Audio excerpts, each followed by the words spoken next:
Hi guys, I'm sitting back in front of my regular backdrop, which basically means I am filming a writer related video today. It's about time, I know. I believe my most recent post on my YouTube page was regarding my September book giveaway, which is still going on, by the way, so you still have time if you want to win a free copy of my poetry book, Not About You.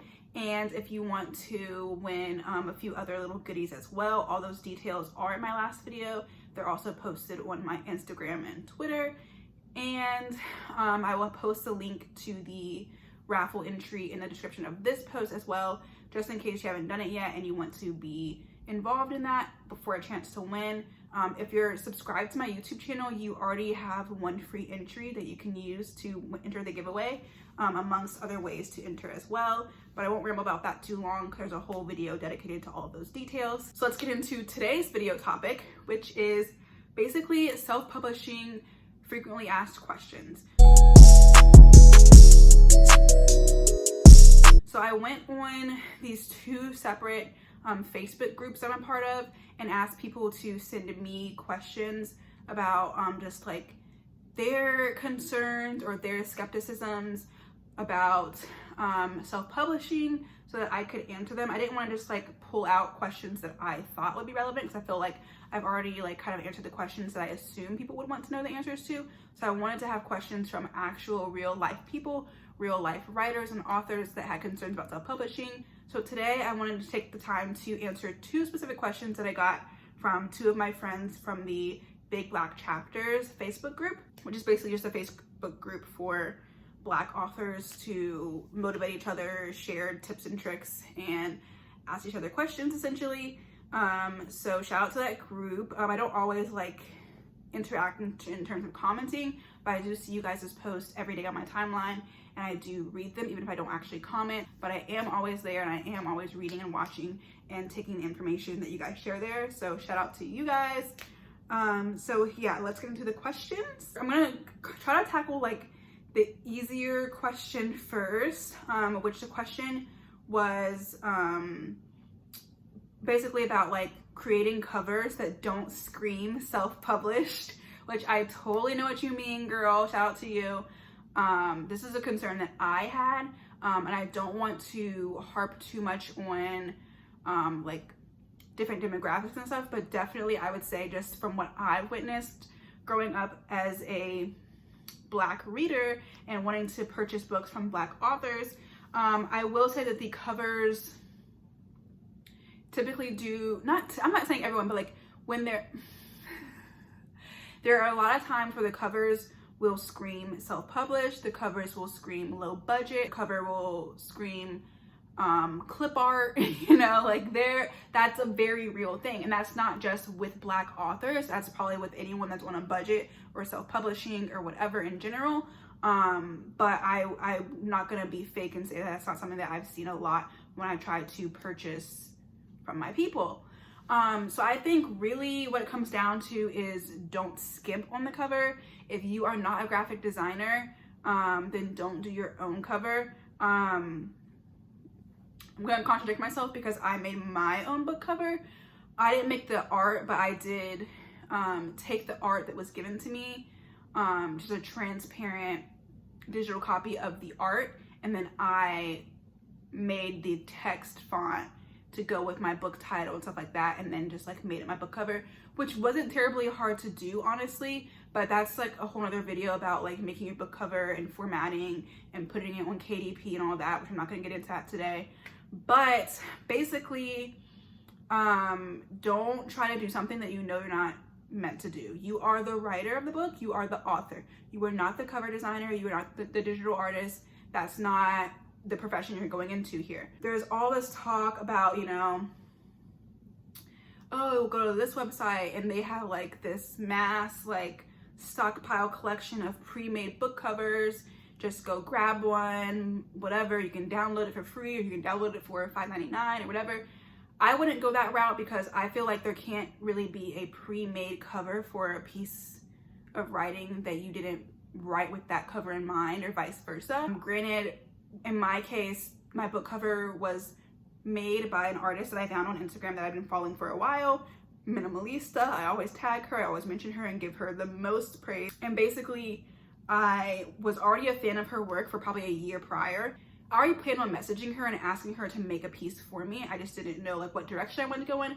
So I was scrolling her page looking for inspiration, because then I was gonna message her and say, hey, I want something that looks like this, but instead like implement this, this, and this into it. And then I came across this piece and I was like, this piece is already perfect. I don't need to ask her to change any color schemes. I don't need to ask her to change anything. Like, I already love this piece and it's already made. So I reached out to her and I said, hey, like, instead of asking you to make me a full custom piece from scratch, I found a piece on your Instagram feed that I really love that I want to include in my book cover. And she was all for it. Obviously, it was a little bit cheaper because it was already made, so she didn't have to take the time and labor to actually make the cover. It was already made, so she had already put in all the work and everything like that. So that probably affected the price a decent amount. And I still paid her for that, and I'm able to use that art as my book cover. Go that route. Go with someone that you admire their work, you know their work represents what you're doing, and either ask them for a custom piece based on what you've seen them produce already, or if you are able to do what I did and find a piece that they already made that just speaks to your soul and matches the theme of your book, then do that. But by no means do I think you should steal anyone's work. By no means do I think you should try to recreate the work yourself. By no means do I think you should try to find a piece of art off of Google Images and then ask someone else to recreate it. By no means do I think that you should use stock photos. By no means do I think you should use like clip art font. Like, and I'm not trying to be judging. I don't know what I'm trying to say. Basically what I'm saying is put your money into what's important to you. And honestly, whether it's on a bookshelf in a physical bookstore, or whether it's on your product page on Amazon, or wherever you decide to publish online, the cover is what's going to get people's attention. And trust me, you may think like, oh yes, this is fire, I love this, my best friend did this for me, she's an artist, I need to put her on, like, yes, I got this for the low, or whatever the reason is. When people see that, they're gonna know that. When people see your cover, they're gonna know, okay, they didn't spend money on this, okay, they didn't put thought into this, okay, they don't care about this. It's one thing if you're already an established author and you have the luxury to have a huge fan base and you could afford to throw together a book cover and you know people are gonna buy it anyway because your name is attached to it. But when you're starting out, especially as a self-published author, because typically you're self-published for a reason, you don't have the luxury of that name recognition. You don't have the luxury to be like, oh, this is a really crappy book cover, but I don't really care because people are gonna buy it anyway because it's me. No, like, that book cover is not only a representation of your book, and it's not only a representation of your budget, it is not only a representation of how much you believe in yourself and how much you're willing to invest in yourself, it's also a representation of you as an author, because that's the first thing they're gonna see that's associating them with you. If they've never seen your picture online before, if they don't follow you on Instagram, if they haven't been reading your writing online for 5-10 years, they don't know who the heck you are. So that photo that they see is their association to you as a writer, whether that be poetry, fiction, autobiographical, anything. That's gonna be what they associate with you. Honestly, when I look at book covers, if I don't like the book cover, I'm not gonna read the description, I'm not gonna flip it over to read the back cover, I'm not gonna see who the writer is. If I glance at it and I don't like the way it looks, I'm not gonna keep investigating. And that's just me. Maybe I'm not representation of everyone, but I have a feeling that, like, I'm not the only person that does that. I mean, books have book covers for a reason. They're there for a reason. And it's not just to display a title. It's there to kind of give you a taste of what to expect within. And if your book looks tacky on the outside, people are going to expect that the content inside is equally low budget, lackluster, etc. I don't know if I answered that question. I feel like I went a little bit on a tangent.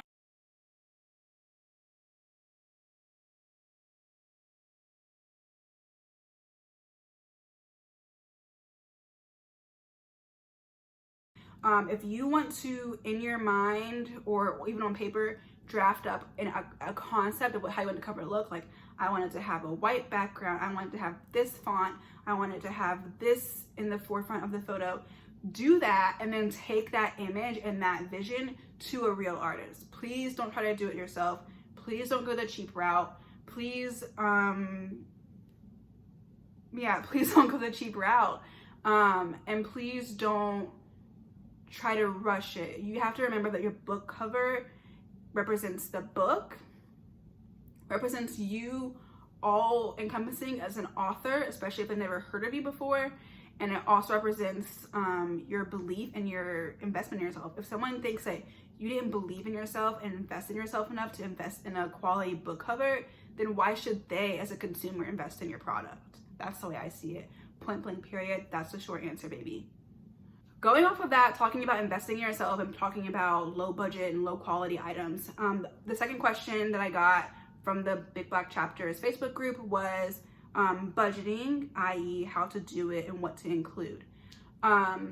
Again, my personal experience may not be the total like cookie cutter answer for everyone, because I did do things a little bit differently. But I think budgeting is something that deserves to be talked about, so let's talk about it. I chose what was most important to me to spend money on. That being said, the most money I spent in my entire self-publishing process, the most money I spent was on my book cover. Like, I'm not saying this just to be silly or facetious. Like, I know we just finished talking about book covers in the last question, but dead ass, the thing that I spent the most money on throughout the entire self-publishing process was my book cover, because that's how important it was to me. Things, just to go down the list, you want to spend money on your book cover. If you're gonna have someone edit your book for you or revise it, you're gonna want to spend money on that. I myself did my own editing because I knew that the content that I was putting out was not like a giant long novel. It was probably like less than 50 poems, so that's why I was like, okay, I can do that on my own. But if you're doing something that's a larger project where your eyes have kind of already glazed over it multiple times and you're not gonna be able to catch your own flaws, definitely invest in an editor.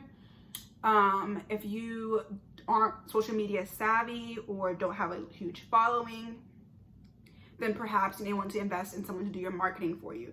That could be just hiring like some agency online, some social media agency.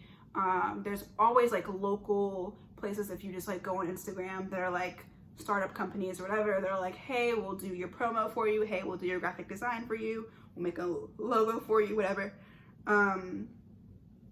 Very easy to find someone to do promos for you. I think that's really it. I did print on demand services for my book, so I wasn't buying my book in bulk and then trying to sell all the product that I got. I work with KDP and Amazon, so my book is only printed when somebody orders it on Amazon, so I'm not wasting mass costs on that. That's the biggest pro tip I could say, is please do print on demand. Like, please do print on demand. I've heard success stories of people that haven't done print on demand, but those are rare cases, and they typically have a following, and they typically are able to do pre-orders for their books. If you are, no offense, a no-name author, I was a no-name author, I'm not afraid to admit it. If you are a no-name author, you're probably not gonna have huge orders rolling in with pre-orders, and you're probably not gonna want to do mass orders for your book. Please go the print on demand route, or at least please like do your own research on print on demand and decide if that's a good option for you. I would highly encourage it. I can make one other video about that. I think I talked about print on demand in my other self-publishing journey videos, but if you guys want more elaboration on that in its own concise video, I can do that. But please look into print on demand. If you're using like some kind of software to organize your writing, like I use Scrivener, which I had already previously paid for Scrivener in full, probably a year prior to that when I was doing NaNoWriMo. They usually run a promo in November where they give you a discount on Scrivener, which is basically like a word processing app or program on your computer. They have it for Mac and Windows. I use that for my writing. You can also just use like Google Drive or like Microsoft Word or whatever to do your writing. You don't need to spend money on that necessarily. If you want to do things after your book comes out, like renting a venue for a book signing or an author Q&A or a live book launch, then of course you're going to spend money on those things after the fact. But I didn't do that. One, because it was my first book, and I was just like, even the idea of me publicly announcing that I was putting out a book was scary to me, so that I was definitely not about to be like let's do a book launch, let's do an in-person event, like where people that know me in real life are gonna come and see my stuff. I wasn't really with that. Plus COVID was a month, like literally a month after my book came out, COVID hit hardcore. So I wasn't able to do any in-person events, even if I wanted to, which I didn't. But like, you're obviously gonna spend money on those things. But those are more so things like after the fact. There's also things that are talked about online, such as like doing like BookBub, or what's the other one? There's BookBub, and then there's also like some other thing where you go to these sites, or like go to like Fiverr or something, and you pay a company to promote your book. Basically what they do is they'll say like, oh, like if you list your book for 99 cents or cheaper on Amazon, then we will promote your book to our email subscribers that consist of 5,000 people, or we'll promote your book on our Instagram for 3 days straight in our stories and on our feed, and you pay us for that. If you want to do that, fine. I'm not really opposed to that or for that. I'm kind of indifferent about it. I just wasn't willing to make my book free or make my book 99 cents at the time. And I also, there's also guidelines about like only certain genres and things like that. So it gets a little tricky, but if you want to spend money on book promotion, that's up to you. You don't have to.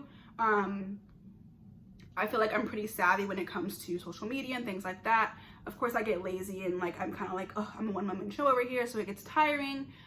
So if I wanted to offload that onto someone else, or just ask my best friend or someone like, hey, can you run my Instagram page for a month for me? I'll pay you like some flat rate to just please take over this project for me because I'm so overwhelmed. Then of course do that. But if you feel like you can do your own book promotion, do your own marketing, that's gonna save you a lot of money. And that's where the kind of like fluctuation comes, because everyone's different. If you already have a team set up, if you already have an assistant, you already have like a manager or something, then of course they can help take that load off of you. I do not have any of those things. I wasn't paying a staff to do those things for me, so I took on my own editing, took on my own marketing and my own promotion, things like that. So really that's it. All I spent money on, this is a long video, all I spent money on was my book cover and the prints for my book. I ordered a few prints for myself. I ordered like the pre-sale copies that are kind of like the draft ones that have like the watermark on them, because they're not like officially official. You get those sent to you in the mail. And then I ordered a few copies when my real one was done with like all of the edits perfected in it, just so I could have a few on hand to like give to like family and friends, or if I just want to like slip them somewhere, I can do that. But other than that, all my books are taken care of straight through Amazon print on demand, and that saves me a lot of money, a lot of time, and a lot of stress, because if I had a whole box of books in my room collecting dust, I would be very upset and very broke. So don't spend money on that if you don't have to. I feel like I rambled a lot in this video, so I'm gonna try to trim it down. That's why I only answered 2 videos, because I knew this was gonna happen. I knew I was gonna ramble. So those are the 2 questions that I got directly from Big Black Chapters on Facebook. If you guys want to send more questions regarding self-publishing, feel free to do that. I'm also going to be creating some content soon regarding freelance writing, because I'm really in my freelance bag right now. So we'll talk about that as well. But this video is already long enough with just those 2 questions. So that is it for this video, and I will make another one very soon for you guys.